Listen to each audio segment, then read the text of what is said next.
नमस्कार दोस्तों, आज हम बात करेंगे देश और दुनिया से जुड़ी उन तमाम बड़ी खबरों की जो इस वक्त हर तरफ सुर्खियों में बनी हुई हैं। देश प्रदेश की राजनीति में कौन से बयान मचा रहे हैं हलचल, सरकार ने क्या बड़ा फैसला लिया है और उस पर किसान क्या प्रतिक्रिया दे रहे हैं, इन सब का आम जनता की जिंदगी पर क्या असर पड़ेगा, राहत मिलेगी या फिर महंगाई और चिंता दोनों बढ़ेंगी, नौकरियों से जुड़ी ताजा अपडेट और मौसम का वो अलर्ट जिसे नजरअंदाज करना पड़ सकता है भारी। नमस्कार, मैं अजय और आप देख रहे हैं अजय की खबर। यहाँ खबरें सिर्फ बताई नहीं जाती बल्कि आसान भाषा में समझाई भी जाती है। आपसे अनुरोध है वीडियो को अंत तक जरूर देखें। अगर पसंद आए तो लाइक करें, शेयर करें और ऐसी ही सच्ची व जरूरी खबरों के लिए चैनल अजय की खबर को सब्सक्राइब करें। वहीं पप्पू यादव जी की पत्नी कांग्रेस से राज्यसभा सांसद रंजिता रंजन बिहार सरकार को मंच के द्वारा क्या बता रही हैं, सुनिएगा।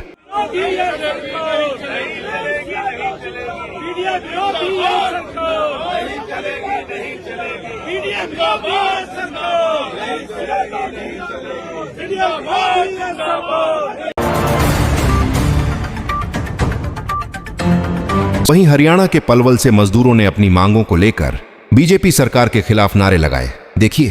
कर्मचारियों को पक्का करो, बीजेपी की सरकार मुर्दाबाद, 8वां वेतन आयोग लागू करो, बड़ी पेंशन स्कीम बहाल करो,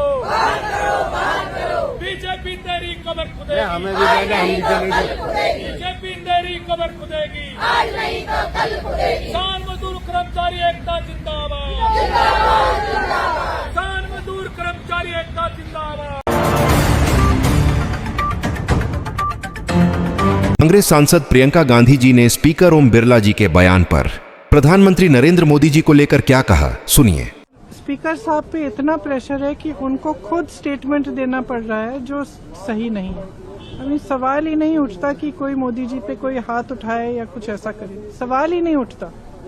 और 11 महिला एमपी हैं, मैं एक हूँ और 10 और हैं कांग्रेस की। उनमें से किसी को आप देखिए, सब सीरियस लेडीज हैं। कोई ऐसे थोड़ी है कि जाके पीएम साहब को कुछ करेंगी। बिल्कुल गलत है ये कहना गलत है और हमारी समझ में कहना गलत है। उनको नहीं कहना चाहिए था और उनके पे प्रेशर डाला गया है सरकार द्वारा, इसीलिए उन्होंने कहा है। उत्तर प्रदेश के विकास को लेकर समाजवादी पार्टी के पूर्व मुख्यमंत्री अखिलेश यादव जी ने बीजेपी पार्टी को क्या कहा, देखिएगा। बुलेट ट्रेन जब स्वीकृत हुई तो 1 लाख करोड़ की स्वीकृत हुई और अब 2 लाख करोड़ की कर दी। अब यूपी में कब बनेगी बुलेट ट्रेन? यूपी ने प्रधानमंत्री बनाए हैं तो यूपी को बुलेट ट्रेन कब मिलेगी? सुनने में आया कि गोरखपुर होकर के बुलेट ट्रेन निकलेगी। उस गोरखपुर में जिसमें मेट्रो नहीं बना पाए, आज भी पानी बरस जाए तो नाव चलेगी वहां पर। और देश के प्रधानमंत्री जी के यहाँ मेट्रो बनने नहीं दी उत्तर प्रदेश के मुख्यमंत्री जी ने। तो ये जो झगड़ा है, इन बीजेपी के लोगों के अंदर झगड़ा है। आप हमें बताइए इनकी गिनती क्या है? 18 बड़ा के शून्य, आप खुद सोचिए ना, 18 बड़ा के शून्य। और बीजेपी ये समझती 18 जीरो के बराबर है। अमेरिका से समझौता करके आए, जो बजट का हलवा बना, वो हलवा खाया किसने पहले? महिलाओं को लेकर एक महिला अपने अनुभव बता रही हैं। उनके साथ क्या होता था, सुनिए। कपड़े पहनने के लिए, स्टोन रखने के लिए तुम लोगों ने ना टैक्स लगाते थे हम महिलाओं के ऊपर। साइज देख के इस देश के अंदर हुआ था, इस भारत देश के अंदर हुआ था कि महिला कपड़े नहीं पहन सकते थे। अमेरिका के राष्ट्रपति को लेकर मिश्रा जी क्या बता रहे हैं, देश के लोग क्या करते हैं, सुनिए। ट्रंप की फोटो सामने रख के बकायदा उसे दूध से स्नान कराया गया था, उसके लिए हवन पूजन करे गए थे। और ऐसे अंधभक्तों ने हवन पूजन करे जो कहते हैं कि गौमांस खाना पाप है और वो ट्रंप गौमांस खाता है, उसकी पूजा वो करने में लगे हैं। तब आपको पाप नहीं लगा, तब आपके सारा सनातन धर्म सब भूल गए कि एक गौमांस खाने वाले व्यक्ति, हमारी पूजने को खाने वाला व्यक्ति, और तुम उसकी पूजा कर रहे हो। जब मीडिया ने राहुल गांधी जी से पूछा आप अपनी बात क्यों नहीं कह पा रहे हैं, तब उन्होंने क्या कहा, सुनिए। असदुद्दीन ओवैसी जी और असम के मुख्यमंत्री हेमंत विश्व शर्मा जी के बीच बयानबाजी पर क्या कहा गया, देखिए। 2 रुपया भी तो रुपया है, वो भी दे दीजिए ना, असम का डेवलपमेंट के लिए काम आएगा। लेकिन कहाँ दिया है? मेरे पास आएगा वो पैसा? क्या बोला है कि हिमंत विश्व शर्मा को 2 रुपया दूंगा, तो मैं तो लेने जो लोग सिर्फ हिंदू मुस्लिम की राजनीति करते हैं, उनको लेकर एडवोकेट मोहित शर्मा जी ने क्या कहा, सुनिए। ये कितने लोग हैं जो मुसलमानों को तो चलो बोल देते हैं, ये कितने लोग ऐसे हैं जो अंग्रेजों के खिलाफ बोलते हो। अंग्रेज तो इस देश को लूट कर चले गए, अंग्रेज पूरा इस देश को खोखला करके चले गए। कितने ही अंग्रेजों के खिलाफ बोलते हैं। उल्टा अंग्रेज अगर विदेश से यहाँ घूमने आ जाए तो अंग्रेजों के साथ फोटो तक खिंचवाते हैं। ये पहली बात तो मैं आपको एक बात बता दूं, सबसे पहली चीज तो ये है कि आप जो ये बात कह रहे हैं, बहुत सारे हमारे ऐसे मुसलमान भाई हैं जो अपने नाम के आगे राम लगा लेते हैं। वो मुझे फोन करके कहते हैं कि मोहित भाई राम राम, कैसे हो मोहित भाई। आप मुझे ये बताओ ना, वो खुद जब अगर राम का नाम ले रहे हैं तो अगर हम उनको सलाम कर लेंगे तो उसमें क्या हो जाएगा। क्योंकि सबसे बड़ी चीज ये है कि अगर आप किसी के धर्म को इज्जत दोगे तो आपके धर्म को भी इज्जत मिलेगी। अगर आप दूसरे के धर्म के खिलाफ अपशब्द बोलोगे तो लोग आपके धर्म के खिलाफ भी बोलेंगे। तो इसलिए ना बुरा कहो और ना बुरा। भारत और अमेरिका की ट्रेड डील को लेकर देश के किसानों पर क्या असर पड़ेगा, इस पर हरेंद्र ताऊ जी क्या बता रहे हैं, देखिए। देखिए, वहाँ के कृषि मंत्री ने साफ कह दिया है ट्रेड डील का जब से ऐलान हुआ है कि हमारे किसानों के लिए जो है भारत के व्यापार खुल चुका है। अब हमारे किसानों को कि जेब में पैसा आएगा, वो खुश है। और भारत का कृषि मंत्री कहाँ है जानते हो? कहीं सुना है उसका एक शब्द? बोला है कुछ कि ट्रेड डील अच्छी हुई, खराब हुई, क्या हुआ क्या नहीं हुआ? जिंदा है, मर गया। भारत का कृषि मंत्री कहाँ है? आज मुझे गुस्से में कहना। जब देश के आम लोगों से पत्रकार ने कहा दुनिया की चौथी अर्थव्यवस्था हमारा देश बन गया है, तब एक बुजुर्ग ने क्या कहा, सुनिएगा। कहाँ पर हो रही है? फिर 5 किलो अनाज क्यों दे रहे हो? किसको दे रहे हो? आपके तो मजबूत हैं युवा, आपके युवाओं को तो नौकरी मिल चुकी है, आपके पास तो सारे साधन है। फिर 5 किलो।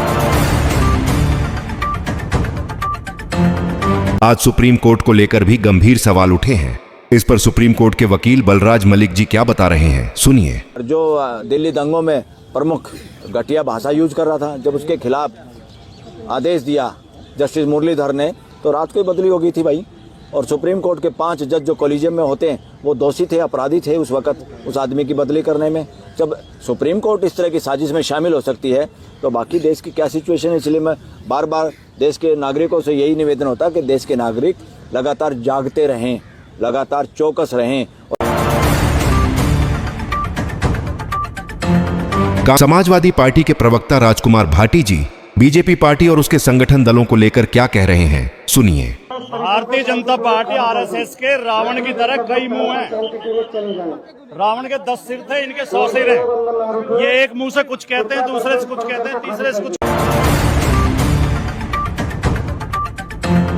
बीजेपी पार्टी के नेता पूर्व प्रधानमंत्री जवाहरलाल नेहरू जी और इंदिरा गांधी जी को लेकर बयान देते हैं, जिस पर कांग्रेस अध्यक्ष खरगे जी भड़क उठे। क्या कहा है, सुनिए। हम समझते हैं कि तुमसे भी ज्यादा समझते हैं। बार बार मत टोको कि तुम्हारी पार्टी ये है वो है। अरे आपकी पार्टी तो ऐसी है किसको बोलने का ही नहीं। आपको तो मोदी जी ने बंधक कर दिया है और हम मुझे बोल रहे हैं आप कोई उनके राय के बिना बात नहीं कर सकते। नेहरू जी को गालियां देना, इंदिरा जी को गालियां देना, अपोजिशन लीडर के लिए आपने जो शब्द उपयोग करे वो खंडनीय है। Nehru ji most democratic man, not these people. These people are only criticizing Nehru ji. Indira Gandhi, they are misusing their power. Sir, हम हाउस को बिहार से, जहां पप्पू यादव जी की गिरफ्तारी को लेकर लोगों ने बिहार के मुख्यमंत्री नीतीश कुमार जी और गृह मंत्री सम्राट चौधरी जी के पुतले जलाए। साथ में लगे नारे, सुनिए।